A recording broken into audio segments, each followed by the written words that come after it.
Amrit noni pain oil, ನೋವಿಗೆ ವಿರಾಮ, ದೇಹಕ್ಕೆ ಆರಾಮ. ನೋಡಿ, ಹಿಂದೆ ಕೋವಿಡ್ ಬಂದಾಗ ದೇಶದ ಪ್ರಧಾನಮಂತ್ರಿ ನರೇಂದ್ರ ಮೋದಿಜಿಯವರು ಯಾವ ರೀತಿ ವಾರ್ಫುಟ್ ಮೇಲೆ ಕೆಲಸ ಮಾಡಿದ್ರಿಂದ ಇವತ್ತು ಜಗತ್ತಿನಲ್ಲೇ ಅದ್ರ ಬಗ್ಗೆ ಭಾಳ ದೊಡ್ಡ ಸಮಸ್ಯೆ ಆದಾಗ ಇಲ್ಲಿ ಕೋವಿಡನ್ನು ದೇಶದಿಂದ ಹೊರಗೆ ಹಾಕುವಂಥ ಕೆಲಸ ಮೋದಿಯವ್ರ ನೇತೃತ್ವದಲ್ಲಿ ಆಯಿತು. ಆ ಒಂದು ಸೀರಿಯಸ್ನೆಸ್ ಗಂಭೀರತೆ ರಾಜ್ಯ ಸರ್ಕಾರಕ್ಕೆ ಇಲ್ಲ ಅನ್ನುವಂಥದ್ದು ಈ ಸಂದರ್ಭದಲ್ಲಿ ಸ್ಪಷ್ಟವಾಗಿ ಹೇಳ್ತಿದ್ದೇನೆ. ಹೀಗಾಗಿ ಈ ಡೆಂಗಿ ನಿಯಂತ್ರಣ ಮಾಡುವಂಥ ಕೆಲಸ ಫ್ರಮ್ ಬಿಗಿನಿಂಗ್ ಮಾಡಬೇಕಾಗಿತ್ತು. ಹೆಲ್ತ್ ಮಿನಿಸ್ಟ್ರಿ ಎಲ್ಲಿದ್ದಾರೋ, ಎಲ್ಲಿ ಪ್ರವಾಸ ಮಾಡ್ತಾರೋ ಗೊತ್ತಿಲ್ಲ.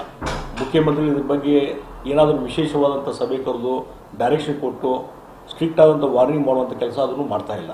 ಹೀಗಾಗಿ ಇದು ತೀವ್ರಗತಿಯಿಂದ ಸ್ಪ್ರೆಡ್ ಆಗ್ತಾ ಇದೆ. ಅದರಿಂದ ನಮ್ಮ ರಾಜ್ಯದ ಜನತೆಯ ಆರೋಗ್ಯ ಹದಗೆಡುವಂಥ ಕೆಲಸವೂ ಆಗ್ತದೆ. ಎಷ್ಟೋ ಕಡೆ ಅದರ ಪರಿಣಾಮ, ಗಂಭೀರವಾದಂಥ ಪರಿಣಾಮಗಳು ಈಗಾಗಲೇ ಆಗಿದ್ದು ನಮ್ಗೆ ಇರ್ತದೆ. ಅದಕ್ಕಾಗಿ ಸಂಪೂರ್ಣವಾಗಿ ರಾಜ್ಯ ಸರ್ಕಾರ ನಿರ್ಲಕ್ಷ್ಯ ಮಾಡಿದೆ. ಈಗಲಾದರೂ ಹೆಚ್ಚಾಗಬೇಕು, ತಕ್ಷಣವೇ ಇದ್ರ ಬಗ್ಗೆ ಎಲ್ಲ ಕ್ರಮಗಳನ್ನು ಕೈಗೊಳ್ಳಬೇಕು ಅನ್ನುವಂಥ ಒತ್ತಾಯವನ್ನು ನಾನು ಮಾಡ್ತಾ ಇದ್ದೇನೆ. ಇಲ್ಲದಿದ್ದರೆ ಇದು ದುಷ್ಪರಿಣಾಮ ರಾಜ್ಯದ ಜನತೆ ಮೇಲೆ ಆಗ್ತದೆ. ಯಾಕಂದರೆ ಇವರು ಏನಾಗಿದೆ, CM DCM ಜಗಳಗಳು, ಇನ್ ಫೈಟಿಂಗು, ಆಮೇಲೆ ಮೂಡ ಹಗರಣ, ಆಮೇಲೆ ವಾಲ್ಮೀಕಿ ನಿಗಮದ ಹಗರಣ, ಇದೆಲ್ಲದರಿಂದ ಬಹುಶಃ ಮುಖ್ಯಮಂತ್ರಿಗಳು ಆಡಳಿತ ಒಂದು ವ್ಯವಸ್ಥೆಯಲ್ಲಿ ಕಂಟ್ರೋಲ್ನ ಕಳ್ಕೊಂಡಿದ್ದಾರೆ ಅಂತ ನಂಗೆ ಅನಿಸ್ತದೆ. ಅದಕ್ಕಾಗಿ ಇದೆಲ್ಲ ಗೊಂದಲ ನಿರ್ಮಾಣ ಆಗಿದೆ. ಆ ಪಾರ್ಟಿಯಲ್ಲಿ ಇರ್ತಕ್ಕಂಥ ಗೊಂದಲ, ಸರ್ಕಾರದಲ್ಲಿರುವಂಥ ಗೊಂದಲ ಮತ್ತು CM DCM ಫೈಟಿಂಗು, ಇದರಿಂದ ಆಡಳಿತ ವ್ಯವಸ್ಥೆ ಸರಿಯಾಗಿ ಆಗ್ತಾಯಿಲ್ಲ. ಇಂಥ ಡೆಂಗು ಅಂತ ಒಂದು ಗಂಭೀರವಾದಂಥ ಇವತ್ತು ಆರೋಗ್ಯದ ಸಂಬಂಧಪಟ್ಟಂಥ ವಿಚಾರಗಳ ಬಗ್ಗೆಯೂ ಸಹಿತ ಸರ್ಕಾರ ಗಮನ ಹರಿಸದೇ ಇರೋದು ಕಾರಣ ಅಂತಂದರೆ ಅವರ ಒಳಜಗಳ ಅಂತ ನಾನು ಹೇಳ್ತೇನೆ. ಈ ಮೂಢ ಆರೋಗ್ಯ ಸಂಬಂಧಪಟ್ಟಂತೆ ಗಂಭೀರವಾಗಿ ಅದನ್ನು ತನಿಖೆ ಮಾಡ್ಕೋದಾಗಲಿ, CBI ಕೊಡೋದಾಗಲಿ ಮಾಡಿಸ್ತಲ್ಲ, ಇಲ್ಲ ಒಂದು ಕಡೆ ವಿರೋಧ ಪಕ್ಷದ ಮೇಲೆ ಹಾಕಿ ಪಲಾಯನ ವ್ಯವಸ್ಥೆಯನ್ನು. ಅದಕ್ಕೆ ನಿನ್ನೆ ಮಹದೇವಪ್ಪನವರು ಅಲ್ಲಿ ಮೈಸೂರಿನಲ್ಲಿ ಪತ್ರಿಕಾಗೋಷ್ಠಿ ಮಾಡಿದ್ದು ನೋಡಿದರೆ ಒಂದು ಹಾವು ಬಿಟ್ಟಿದ್ದಾರೆ. ಇದರಲ್ಲಿ ಬೇರೆ ಪಕ್ಷದವರು ಇದ್ದಾರೆ, ಎಲ್ಲ ಶಾಸಕರು ಇದ್ದಾರೆ, ಅಂದರೆ ಅವರದ್ದು ಹಗರಣ ಹೊರಗೆ ಬರ್ತವೆ ಅಂತ ಒಂದು ಹಾವು ಬಿಟ್ಟಿದ್ದಾರೆ. ಅದಕ್ಕೆ ಹಾವು ಬಿಟ್ಟಿದ್ದು ಅದು ಕೇವಲ ಹಾವು ಅಂತ ತಿಳ್ಕೊಳ್ಬೇಕು, ಅದು ಪೇಪರ್ ಹಾವು ಅದು.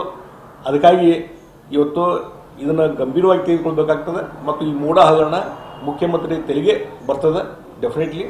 ಮತ್ತು ಮುಖ್ಯಮಂತ್ರಿ ಉಳಿಸೋ ಸಲುವಾಗಿ ನಿನ್ನೆ ಮಹದೇವಪ್ಪನವರು ಏನು ಪ್ರೆಸ್ ಕಾನ್ಫರೆನ್ಸ್ ಮಾಡಿದ್ರಲ್ಲ, ಮುಖ್ಯಮಂತ್ರಿಗಳನ್ನ ಬಚಾವ್ ಮಾಡಲಿಕ್ಕೆ ಅದು ಮಾಡಿದಂಥದ್ದು. ಒಂದು ಹಾವನ್ನು ಬಿಟ್ಟು, ಕಾಗದ ಹಾವನ್ನು ಬಿಟ್ಟಿದ್ದಾರೆ. ಅದಕ್ಕಾಗಿ ಇವತ್ತು ಬೇರೆಯವ್ರು ತಪ್ಪು ಮಾಡಿದರೆ ಅದನ್ನೂ ಎನ್ಕ್ವೈರಿ ಆಗಲಿ, ಬೇರೆಯವ್ರು ಯಾರು ತಪ್ಪು ಮಾಡಿದರೆ ಅದು ಆಗಲಿ. ಹೀಗಾಗಿ ಮುಖ್ಯಮಂತ್ರಿಗಳಿಂದ ಬಚಾವ್ ಮಾಡುವಂಥ ಕೆಲಸ ಅದು ಆಗಬಾರ್ದು. ಇಷ್ಟೇ ನಾ ಹೇಳ್ತೀನಿ. ಸರ್, ಈಗ ನಿನ್ನೆ ಕನ್ಕೊಂಬಿ ಇದಕ್ಕೆಲ್ಲ ಪ್ರವಾಹ ರಾಜ್ಯ ಸರ್ಕಾರ ಸರಿಯಾಗಿ ಡೈರೆಕ್ಷನ್ ಕೊಡ್ತಾ ಇಲ್ಲ ಅಂತ ಸರ್. ನೋಡಿ, ಅದಕ್ಕೆ ಇಂಥವು ಇವತ್ತು ಕೇಂದ್ರದ ಒಂದು ನಿಯೋಗ ಬಂದಿದೆ. ಈ ಅದು ಎಲ್ಲಿ ಬಂದಿದೆ, ಪರಿಸರ ಇಲಾಖೆ ಮತ್ತು ಅರಣ್ಯ ಇಲಾಖೆ, ಟೈಗರ್ ಕಾರಿಡಾರ್ ಅಂತೇಳಿ ಇದೆಲ್ಲ ಅದಕ್ಕೆ ಹಿನ್ನೆಲೆ ಇಟ್ಕೊಂಡು ಸ್ಟಡಿ ಮಾಡ್ಲಿಕ್ಕೆ ಬಂದಿದ್ರೆ ಓಕೆ. ಆದರೂ ಈ ರೀತಿ ಕೇಂದ್ರದ ಟೀಮ್ ಬಂದಾಗ ರಾಜ್ಯ ಸರ್ಕಾರ ಒಂದು ಅಲರ್ಟ್ ಆಗಬೇಕಾಗ್ತದೆ. ಅಲರ್ಟ್ ಆಗದೇ ಇದ್ದಾಗ, ಒಂದು ಸರಿಯಾದಂಥ ರಿಪೋರ್ಟ್ ಹೋಗದೇ ಇದ್ದಾಗ ಕಾನೂನು ತೊಡಕುಗಳು ಸ್ಟಾರ್ಟ್ ಆಗ್ತವೆ. ಅದಕ್ಕಾಗಿ ರಾಜ್ಯ ಸರ್ಕಾರ ಇದರಲ್ಲಿ ಯಾವುದೇ ರೀತಿಯಾದಂಥ ಸರಿಯಾದಂಥ ಒಂದು ಗಂಭೀರವಾದಂಥ ಪ್ರಯತ್ನ ಆಗಲಿಲ್ಲ ಅನ್ನುವಂಥ ಒಂದು ಕೊರಗಿದೆ. ಅದಕ್ಕಾಗಿ ಮಹದಾಯಿ ಸಂಬಂಧಪಟ್ಟಂಥ ರೈತರ ಹೋರಾಟ ಏನಿದೆ ಹಿಂದೆ, ಆ ಹೋರಾಟಗಾರರು ಸಹಿತ ಇದಕ್ಕೆ ಎಚ್ಚರಿಕೆ ಕೊಟ್ಟಿದ್ದಾರೆ. ಅದಕ್ಕಾಗಿ ತಕ್ಷಣವೇ ಇದ್ರ ಬಗ್ಗೆ ಎಚ್ಚರಾಗಿ ಇವತ್ತು ಏನೇನು ಅಲ್ಲಿ ಡಿಸ್ಕಷನ್ ಆಯಿತು ಅದೆಲ್ಲ ಅವಲೋಕನ ಮಾಡಿಕೊಂಡು ಅದಕ್ಕೆ ಸರಿಯಾದಂಥ ಕೌಂಟರ್ ಕೊಡುವಂಥ ಕೆಲಸ ರಾಜ್ಯ ಸರ್ಕಾರ ಮಾಡಬೇಕು ಅನ್ನೋಂಥ ಒತ್ತಾಯವನ್ನು ಮಾಡ್ತಾರೆ. ಸರ್, ಈಗ ಶಿಗ್ಗಾಂವ್ ಕಾನ್ಸ್ಟಿಟ್ಯೂನ್ಸಿ ಬೈ ಎಲೆಕ್ಷನ್ ಬಂದಾಗ ಸಂಕಲ್ಪ ಪರಿಷತ್ಗೆ ನೋಡ್ರಿ, ನನಗೆ ಅಲ್ಲಿ ಅವ್ರ ಹೆಸರು, ಆ ಸಂಕಲ್ಪ ಹೆಸರು ಬರ್ತು ನನಗೆ ಗೊತ್ತಿಲ್ಲ. ಯಾಕಂದರೆ ಶಿಗ್ಗಾಂವ್ ಬಗ್ಗೆ ನಾನು ಅದ್ರ ಬಗ್ಗೆ ಚಿಂತನೆಯೂ ಮಾಡಿಲ್ಲ. ಅಲ್ಲೇ ಆತ ನಿಲ್ಲಬೇಕು ಅನ್ನುವಂಥದ್ರ ಬಗ್ಗೆ ನಮ್ಮ ಕಡೆ ಡಿಸ್ಕಷನೂ ಆಗಿಲ್ಲ. ಈ ಮಾಧ್ಯಮದಲ್ಲಿ ಬರ್ತದೆ. ಅದಕ್ಕಾಗಿ ಇದು ನನ್ನ ಕಡೆ ಅಂತೂ ಆ ಚಿಂತನೆ ನಡೆದಿಲ್ಲ. ಯಾಕಂದರೆ ಒಂದು ವೇಳೆ ಪಕ್ಷವೂ ಸಹಿತ ನಮ್ಮ ಕೂಡ ಅದ್ರ ಬಗ್ಗೆ ಏನು ಚರ್ಚೆನೂ ಮಾಡಿಲ್ಲ. ನಾನು ವೈಯಕ್ತಿಕವಾಗಿ ಅದ್ರ ಬಗ್ಗೆ ಚರ್ಚೆನೂ ಮಾಡಿಲ್ಲ. ಪಕ್ಷದ ವರಿಷ್ಠರು ಏನಾದ್ರು ಮಾಡಿಸ್ತಾರೆ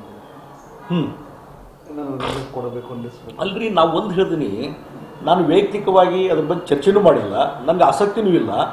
ಮತ್ತು ಪಕ್ಷದ ವರಿಷ್ಠರಾಗಲಿ, ಪಕ್ಷದ ಒಂದು ನೆಲೆಯಲ್ಲಿ ಸಹಿತ ನನ್ನ ಜೊತೆ ಯಾರೂ ಚರ್ಚೆ ಮಾಡಿಲ್ಲ. ಚರ್ಚೆ ಪಕ್ಷದ ವೇದಿಕೆಯಲ್ಲಿ ಸಂಕಲ್ಪ. ನಾವು ಸಲಹಿದ ಕೈಗಳು ನಮ್ಮ ನೋವಿಗೆ ಸ್ಪಂದಿಸಿದಾಗ ಆಗುವ ಸಂತೋಷ. ಅಮೃತ್ ನೋನಿ ಪೇನ್ ಆಯಿಲ್, ನೋವಿಗೆ ವಿರಾಮ, ದೇಹಕ್ಕೆ ಆರಾಮ. ನೋಡ್ರಿ, ಅದು ನನ್ನ ಗಮನಕ್ಕೆ ಬಂದಿಲ್ಲ. ಹೀಗಾಗಿ ಅದ್ರ ಬಗ್ಗೆ ನಾನು ಹೆಚ್ಚು ಚರ್ಚೆ ಮಾಡಲಿಕ್ಕೆ ಹೋಗೋದಿಲ್ಲ. ಅಂದರೆ ನೋಡ್ರಿ, ಕೊಟ್ಟರೆ ಗಿಟ್ರೆ ಅನ್ನೋಂಥ ಪ್ರಶ್ನೆ ಇಲ್ಲರಿ, ಅದು ಚರ್ಚೆನೇ ಬಂದಿಲ್ಲ. ಹೀಗಾಗಿ ಅದು ಕೊಟ್ಟರೆ ಹಂಗೆ ಮಾಡಿದ್ರೆ ಪ್ರಪಂಚಕ್ಕೆ ನಾವು ಹೋಗೋದಿಲ್ಲ. ಅದ್ರ ಬಗ್ಗೆ ಯಾರೂ ಚರ್ಚೆನೇ ಮಾಡಿಲ್ಲ. ನಮ್ಮ ಕೂಡ ಎಲ್ಲಿಯೂ ಯಾವುದೇ ಹಂತದಲ್ಲಿ ಚರ್ಚೆ ಆಗಿಲ್ಲ ಅಂದಮೇಲೆ ಅದ್ರ ಬಗ್ಗೆ ನಾ ಯಾಕೆ ಚರ್ಚೆ ಮಾಡಬೇಕು? ಸರ್, ಅಕ್ಕಿ ವಿಚಾರಕ್ಕೆ ಬಂದಾಗ ಸಿದ್ದರಾಮಯ್ಯ ಏನು ಹೇಳಿದ್ದಾರೆ, ನಮಗೆ ಅಕ್ಕಿ 5 kg ಕೊಡಲೇಬೇಕು, ಕೊಡ್ತೀರಿ, ಅದು ವಿಷಯ ಚರ್ಚೆ ಆಯ್ತು, ನಿನ್ನೆ ಹೇಳಿದಲ್ರಿ, ಕೇಂದ್ರ ಸಚಿವರು ಹೇಳಿದ್ದಾರೆ, ಪ್ರಹ್ಲಾದ್ ಜೋಶಿ ಅವರು, ನಿಮ್ಗೆ ಎಷ್ಟು ಅಕ್ಕಿ ಬೇಕು ಹೇಳ್ರಿ, ಕೊಡ್ತೀವಿ ಅಂತ ಹೇಳಿದ್ದಾರೆ. ಹಣ ಪಾವತಿ ಮಾಡಿರಿ. ಮತ್ತು ಹೋದ ಸಲ ಅವ್ರೇನು 35 ರೂಪಾಯಿ ಕೇಳಿದ್ರೆ ಅದಕ್ಕಿಂತ ಕಡಿಮೆ ರೇಟಿಗೂ ಇದು ಮಾರಕ್ಕೆ ನಾವು ತಯಾರಿದ್ದೇವೆ ಅಂತ ಹೇಳಿದ ಮೇಲೆ ಇನ್ನು ಹಗಲಲ್ಲಿ ಟೀಕಾ ಮಾಡೋದು ಏನೈತೆ ಸಿದ್ದರಾಮಯ್ಯವರು? ಅನುಕ್ಷಣದ ಸುದ್ದಿಗಳಿಗಾಗಿ ವಿಸ್ತಾರ ನ್ಯೂಸ್ ಯೂಟ್ಯೂಬ್ ಚಾನೆಲ್ ಸಬ್ಸ್ಕ್ರೈಬ್ ಮಾಡಿ. ಹೊಸ ಸುದ್ದಿಗಳ ನೋಟಿಫಿಕೇಶನ್ಗಾಗಿ ಬೆಲ್ ಐಕಾನ್ ಕ್ಲಿಕ್ ಮಾಡಿ. ಲೇಟೆಸ್ಟ್ ಅಪ್ಡೇಟ್ಸ್ಗಾಗಿ www.vistaranews.com ವೆಬ್ಸೈಟ್ಗೆ ವಿಸಿಟ್ ಮಾಡಿ. ಅಂಗೈಯಲ್ಲೇ ಜಗತ್ತಿನ ಸುದ್ದಿ ತಿಳಿಯಲು ವಿಸ್ತಾರ ನ್ಯೂಸ್ ಕನ್ನಡ ಆಪ್ ಡೌನ್ಲೋಡ್ ಮಾಡಿ.